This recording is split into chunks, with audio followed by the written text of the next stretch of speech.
Now, let us start with the briefing that has happened earlier on where the building collapsed in Ruai and now earmarked from a demolition starting Wednesday next week. Speaking at the collapsed building site, Nairobi County Housing Secretary Patrick Butcher said the demolition will start at Zimmerman.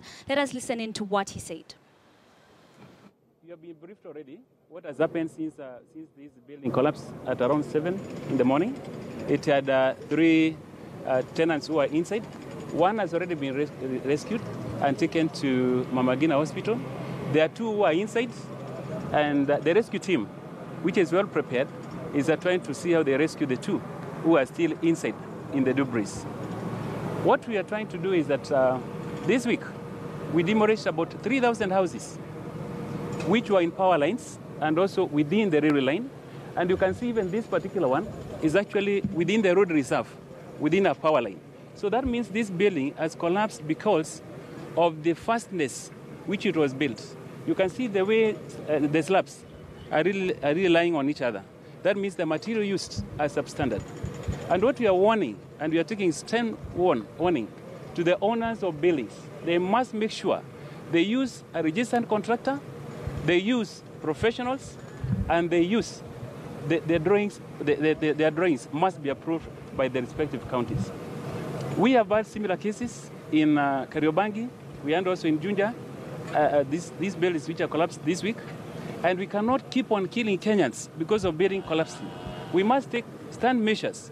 One thing which we are doing as a ministry is to make sure we have a law that really gives a penalty, a strict penalty for both owners, the professionals, and the contractors who are building such kind of houses.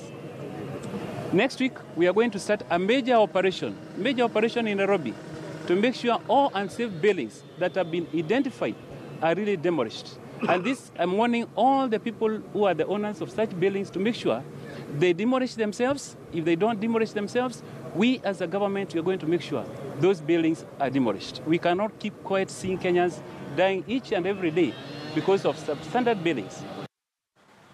All right, and now our reporter Mark Namaso now joins us from Ruai. Mark, we've just had Patrick Butcher talk about demolitions, but of course, one of the top reasons for buildings collapsing in Kenya is a weak foundation due to swampy areas. What can you deduce from where you stand? Now, Ashley, we've been listening to him and shooting questions to him concerning the situation right here and his analysis of what we have on the ground. Now, he says from the rubble that we have here, he has raised questions concerning the integrity of the structure, right from the ratio of the mixture of the materials that were used in the building. He says that from his deduction, there's a possibility that the building was not left to cure in good time. So that resulted in a building that has a mixture of construction material that did not cure properly. But he has also pointed out that this particular area is a road reserve, and even from the look of things here, we are standing at a place that is looks like a valley, and when you look closely, the type of soil that you have here is the one that is predominantly found in areas such as Pipeline all the way to Ruai. That is the black cotton soil, and this, according to experts, requires a lot of attention put in the foundation. So he says that this particular building indeed happens to be in a road reserve. And then looking at the buildings that are around it also, you can see that most of them are started with the foundation of stone and then completed with mabati or iron sheet structures. So they are temporary grounds for construction by other people. Now, also looking at the area, the building sits just right below a power line. And it says that according to what some of the measures that they're taking, right from this last week, they have demolished about 3,000 buildings that were illegally constructed along power lines as well as railway lines.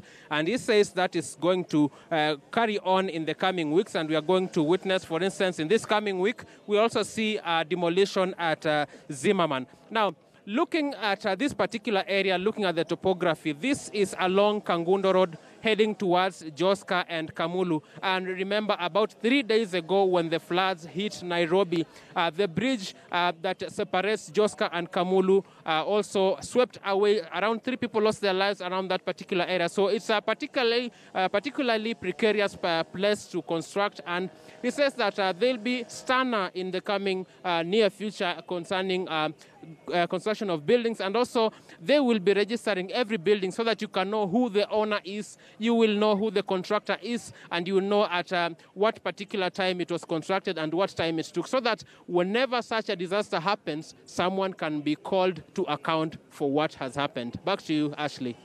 All right, Mark, earlier on we were told that 2 people had been trapped. How are the operations so far?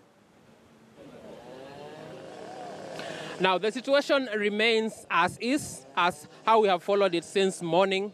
The number of people we are working with and what the rescue units are working with are 3.